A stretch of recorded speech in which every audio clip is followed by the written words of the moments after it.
छत्रपती शिवाजी महाराजांच्या 395व्या जयंतीच्या निमित्ताने मराठा समाजातील नवीन होतकरू तरुण उद्योजकांना अण्णासाहेब पाटील आर्थिक मागास विकास महामंडळाकडून विनातारण कर्ज उपलब्ध करून देण्यासाठी वारणा मंगल कार्यालय मार्केट यार्ड सांगली या ठिकाणी प्रवक्ते माननीय संतोष पाटील यांच्या नेतृत्वाखाली मराठा उद्योजक मेळावा आयोजित केला होता। या मेळाव्याला मार्गदर्शन करण्यासाठी अण्णासाहेब पाटील आर्थिक मागास विकास महामंडळाच्या सांगलीच्या कार्यालयातून समन्वयक माननीय ऋषिकेश पाटील साहेब व बाहुबली छत्रे यांची उपस्थिती होती। या वेळेला मार्गदर्शन करताना समन्वयक ऋषिकेश पाटील म्हणाले की अण्णासाहेब पाटील आर्थिक मागास विकास महामंडळाकडून सांगली जिल्ह्यामध्ये 8,000 लाभार्थी व पूर्ण राज्यामध्ये 1,25,000 लाभार्थ्यांना व्याज परतावा दिला आहे। ज्या बँका नवीन होतकरू उद्योजकांना कर्ज देत नाही त्यांच्याशी आम्ही बैठक घेऊन प्रसंगी त्यांच्याशी भांडण करून आम्ही नवीन होतकरू उद्योजकांना कर्ज देण्यास भाग पाडतो। ते पुढे म्हणाले की महामंडळाचे अध्यक्ष यांनी आम्हाला फोन करून प्रवक्ते संतोष पाटील यांनी घेतलेल्या मराठा तरुण उद्योजकाच्या मेळाव्यास मार्गदर्शन करण्यासाठी जावे अशी सांगितले होते। याचे सर्व श्रेय माननीय प्रवक्ते संतोष पाटील यांना जाते। नवीन तरुण होतकरू उद्योजकांना विनातारण कर्ज देण्यासाठी महामंडळाचे अध्यक्ष माननीय नरेंद्र पाटील साहेब यांच्याकडे आम्ही प्रस्ताव पाठवणार आहे असे सांगितले। या वेळेला प्रवक्ते माननीय संतोष पाटील म्हणाले की आम्ही सांगलीतून शिष्टमंडळ घेऊन महामंडळाच्या अध्यक्षांना निमंत्रित करण्यासाठी मुंबईमध्ये गेलो होतो। या पत्रामध्ये कळवण्यात आले आहे की गरीब तरुणाकडे बँकेला तारण देण्यासाठी त्यांच्याकडे काहीही प्रॉपर्टी नसल्यामुळे त्यांना बँका कर्ज देत नाही, त्यामुळे ते नवीन उद्योजक होऊ शकत नाही व आपला व्यवसाय उभारू शकत नाहीत। यासाठी बँकेच्या नियमावलीमध्ये बदल करून महामंडळाकडून हमी देऊन नवीन तरुण उद्योजकांना विनातारण कर्ज द्यावे असे सांगितले आहे।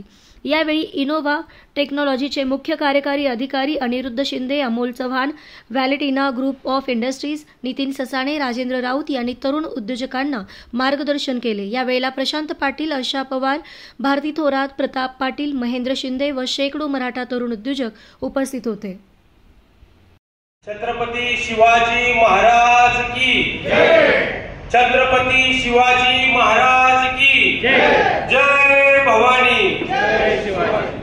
आज छत्रपती शिवाजी महाराजांच्या 395व्या जयंतीनिमित्त आज संतोष पाटील साहेबांनी या ठिकाणी रक्तदान शिबिर त्याचबरोबर महाआरोग्य शिबिराचं आयोजन केलं। त्यासाठी मी प्रथम त्यांचं अभिनंदन करतो। खरं तर अण्णासाहेब पाटील आर्थिक मागास विकास महामंडळाचा जिल्हा समन्वयक म्हणून आज या ठिकाणी मी उपस्थित आहे। आज अण्णासाहेब पाटील आर्थिक मागास विकास महामंडळाच्या माध्यमातून विविध व्यवसायांकरिता कर्ज बँका द्यायला तयार आहे। आज पाटील साहेबांनी आम्हाला या कार्यक्रमात येण्यापूर्वी काही सूचना केलेल्या होत्या।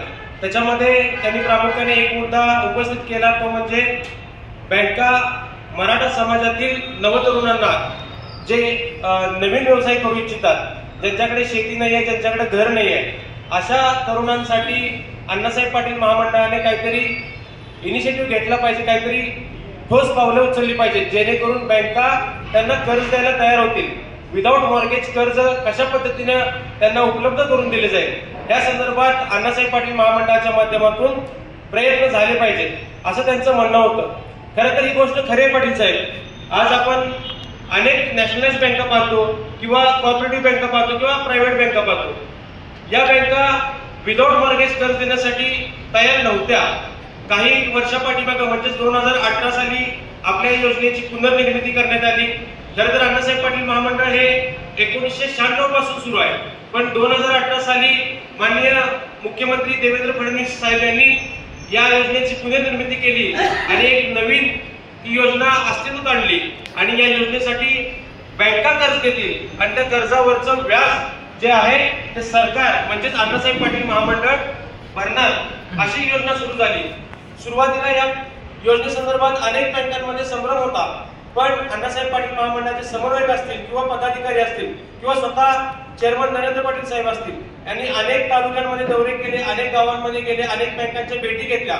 मला वाटतं परवा दिवशी 25 तारखेला सुद्धा आपली स्टेट लेवलची SLBC ची मीटिंग झाली, ज्यामध्ये स्टेट लेवलच्या